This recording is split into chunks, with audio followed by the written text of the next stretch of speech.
for working with us. We have the best PR people in the world that work with late night parents.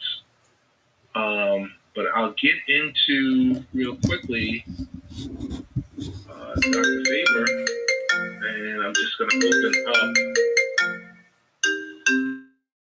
and get ready for 1 second because he's our featured guest for tonight.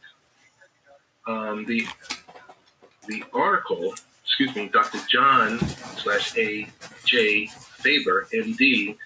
Our topic for the night is the aftermath. I have to get really serious now because we're going to talk about the aftermath and how survivors' brains are affected by the Orlando shooting. PTSD is something serious, folks, and it is a consequence.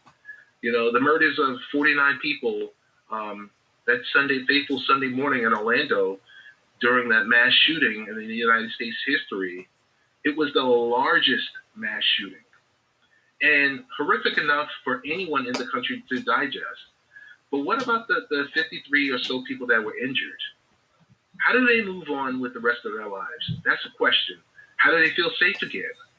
And are there hidden changes which have yet to manifest themselves? So with my pleasure, I want to introduce Dr. J. Faber. Doc, how you doing? Thanks for joining Late Night Parents. Very good. Thank you for having me on, Ted. I appreciate it. No problem. We'll get right into the topic of the horrific massacre that happened in Orlando just shy of a week ago. The questions are about PTSD. Question number one, Doc, is for someone that was injured and that survived, how do they move on with the rest of their lives? Well, great question. And I think half of it, if not more, is just helping that individual understand the physiological response to which they may not necessarily have much control at all to their emotional feelings afterwards.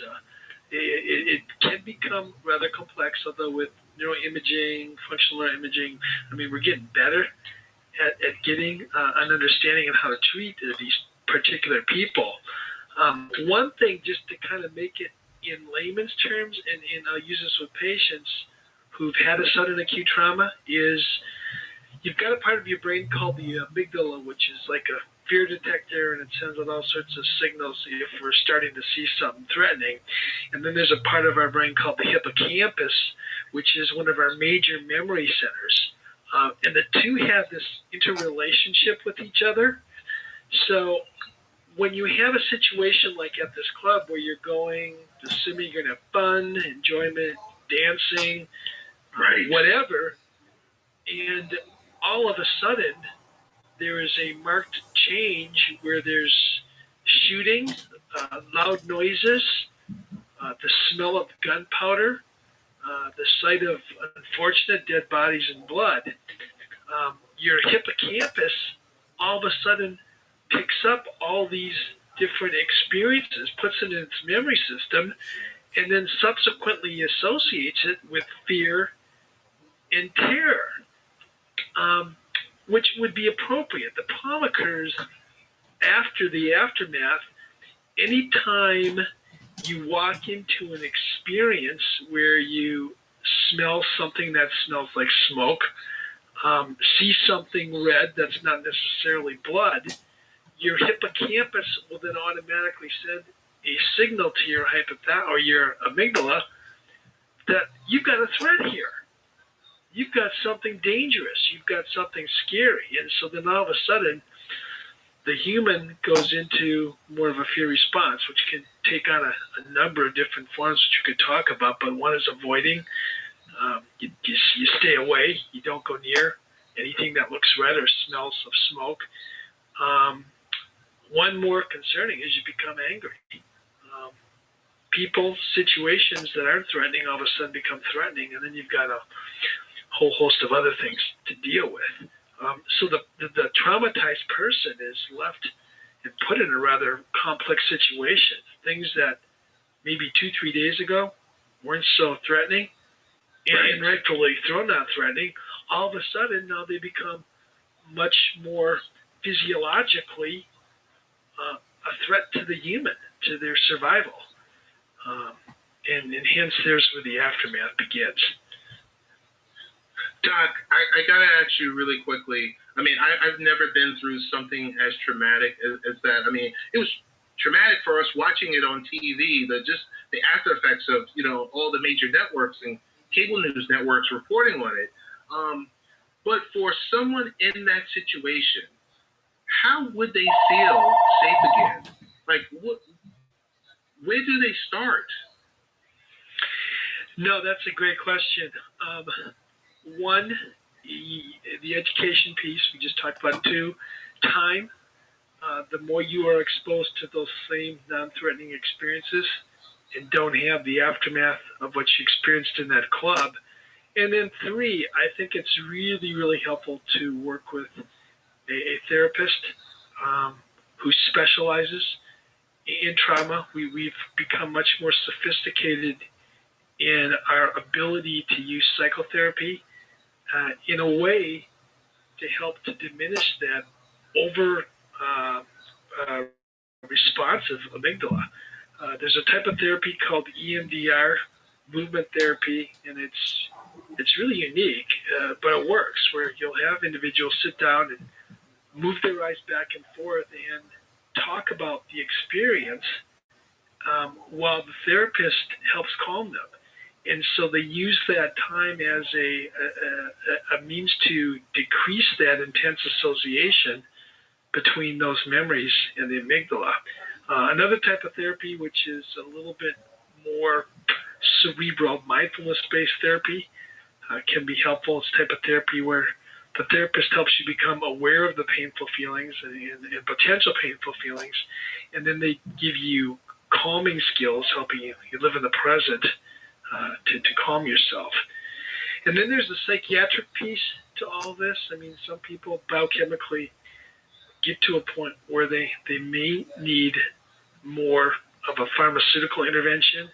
And pharmaceuticals could mean medications, but these days pharmaceuticals could also mean the possible use of supplements, things you could buy in any health food store that don't have the same side effects as some of your medications. Doc, right now there's an estimated 7.5 million people in the U.S. that suffer from post-traumatic stress disorder from witnessing or experiencing emotionally traumatic events, such as, this terrorist attack in Orlando. Tell us about survivor's guilt. Could you speak on that?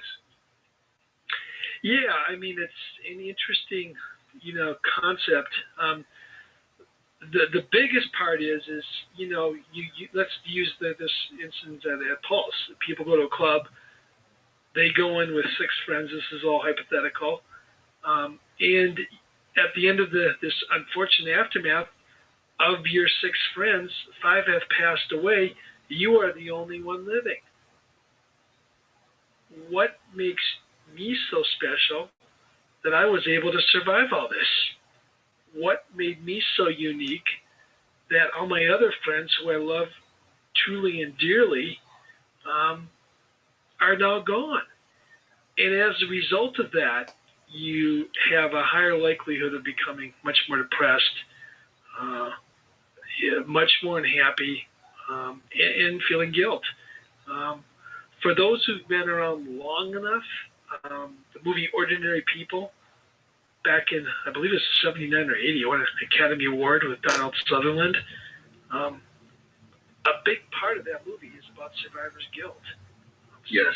So people wanted to get a more concretized grasp of what that's like. It's a great movie to watch. Gotcha. I want to switch gears for a second and say, from a parent's perspective, so this in the wake of the Orlando shooting tragedy, many children were wondering, what happened, and it's even tougher to explain why it happened. What, where's the starting point for that? as a parent to explain a tragedy like this to a child? One, they're going to see it. So to try to hide it or kind of minimize it, I don't think is necessarily the best way to deal with it. Two, I think you have to use terminology that the child at that developmental level they're at can understand. Three, and I think this is most important, after you describe your interpretation of the events, ask your child questions about what they're thinking and what they're feeling. They may have answers, they may have questions, and they may become completely silent. All three ways, you want to just make sure that you as parent are actively engaged, especially if it is one where the child isn't saying a whole lot. In those situations, my suggestions typically will be to tell parents that it's okay for their child not to have anything to say because that child may not even know. And so you can use the opportunity to tell the child that, hey, maybe you're not sure what you're feeling right now, and that's fine. Then you can have some of the verbiage. Sometimes people will later get more scared or they may get more afraid. They may get angry or upset. They may get tearful. They might want to cry. Mommy or daddy wants you to know if you start having some of those feelings that we're here to talk about it. So you leave the door open to share about the pain. You can't take the tragedy, it's there. But as a parent, you can help take the intensity of that pain and decrease it by having opening, understanding, and empathic ears. You then take the world, which is not safe, and then create a home which is much more emotionally safe to talk about some rather complex and ambiguous issues that we as adults are still trying to understand. Doc, that was an excellent answer. Thank you so much, because I can tell you, for one, as being a parent, when that situation was happening, and it was kind of like, as it was unfolding, I was watching it on TV, and my 8-year-old was right there with me, sitting there, where I was at a loss for words because the story was still unfolding. Well, right, and it's like, and as a parent, you're trying to kind of grapple through your own feelings of what's going on. So it just makes the matter more complex. But as a parent, the thing is, you've got a couple of different roles that you don't have a child. One is to be the child's, friend, build a relationship, and then teach them self-discipline in the relationship piece. Having ears, even when you may not necessarily know what your own personal feelings are, helps take the experience, demystifies it, and lets the child know that it's safe to talk about these things at home. Dr. Faber, tell us about the Amen clinics that's in Costa Mesa, California. Yeah, the Amen clinics were located in Costa Mesa, California. For those on the East Coast, there's also an office in Atlanta, Reston, Virginia, and New York City. Dr. Daniel Amen, the founder of the clinics, the clinics began back around 1979. We've been in business some 26 years now. Dr. Amen came up with a novel idea, which is really common sense, is if you can't look at the brain, then how do you necessarily know what to treat? Prior to that time, psychiatrists used a lot of empathic listening skills to try to really get a grasp and understanding of what's going on with the patient's internal physiology. Unlike other medical professions like cardiology or gastrointestinal diseases where you're using colonoscopes or stethoscopes, brains didn't have those same tools available. So Dr. Amen started using what's known as SPECT scans. SPECT scans, it's basically a fancy test that measures blood flow through the brain, and we can see pictures that look at the brain to see where the brain might be getting too much blood flow and where the brain might be getting too little blood flow.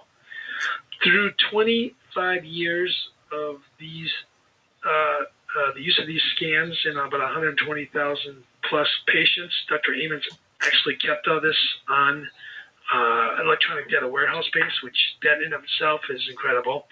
But he's able to take that data and then start to correlate different findings to understand where anxious people's brains might be more anxious and where depressed people's brains might be more depressed, and where people who can't focus where their brains might not be working so well or overworking.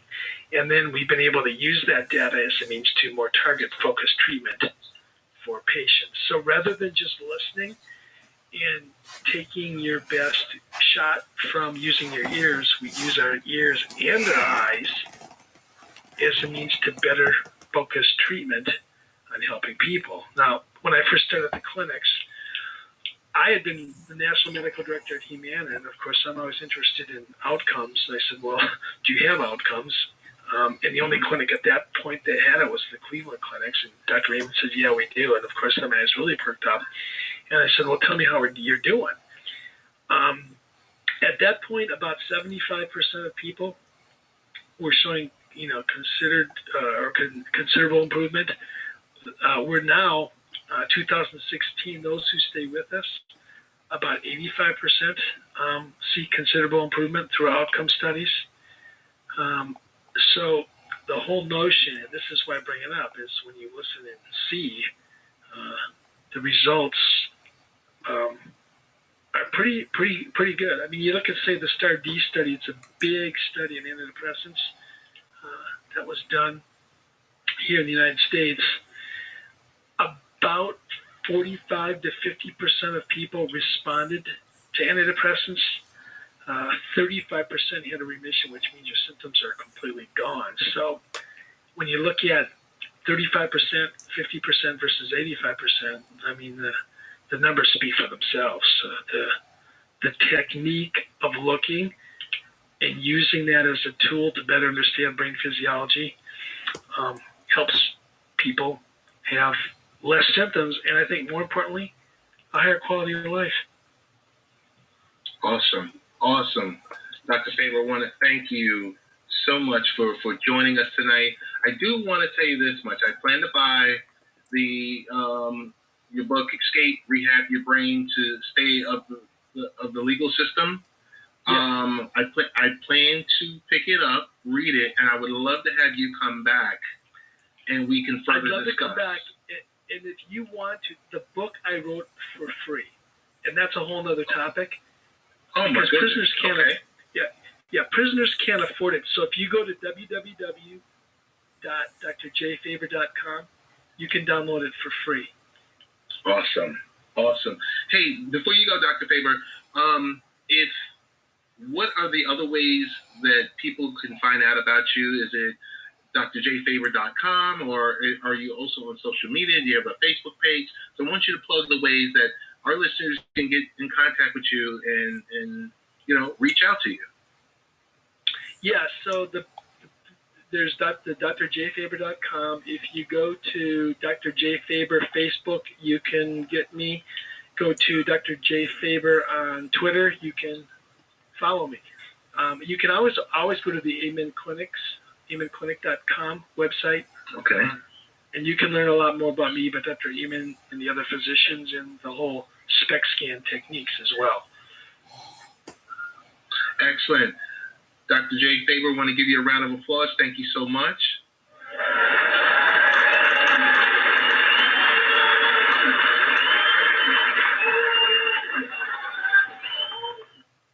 I didn't know what to say, Bob, but thank you.